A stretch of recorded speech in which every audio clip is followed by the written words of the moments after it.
As Papua New Guinea grapples with a devastating natural disaster, the aftermath of a massive landslide in the remote Inga region has left an estimated 2,000 people feared buried under tons of debris.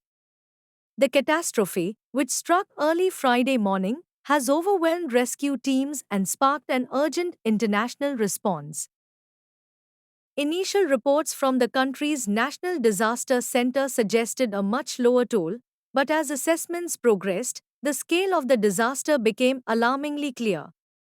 Lazat Lasomana, acting director of the National Disaster Center, highlighted the enormity of the tragedy, stating that the landslide not only claimed lives but also caused extensive damage to infrastructure and disrupted local economies. The landslide, which occurred near the village of Koklam, approximately 600 kilometers northwest of the capital, Port Moresby, obliterated more than 150 houses and blocked the main highway to the area. The ongoing instability of the terrain has compounded rescue efforts, posing significant risks to both survivors and emergency responders alike. In a letter to the United Nations, Mana said that the situation remains unstable as the landslip continues to shift slowly, posing ongoing danger to both rescue teams and survivors alike.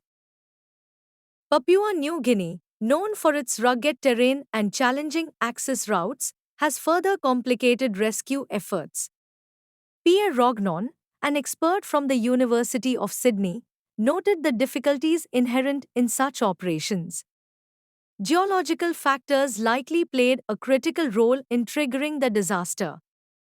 Professor Alan Collins from the University of Adelaide pointed to the region's heavy rainfall and seismic activity as contributing factors. As the international community mobilizes to support Papua New Guinea in its rescue and recovery efforts, humanitarian organizations are coordinating efforts to provide aid and assistance to affected communities. The United Nations and various NGOs are working closely with local authorities to assess the full extent of the damage and deliver critical supplies to those in need. The landslide in Papua New Guinea serves as a stark reminder of the vulnerability of communities living in geologically active regions and underscores the importance of proactive disaster preparedness measures to mitigate such catastrophic events in the future.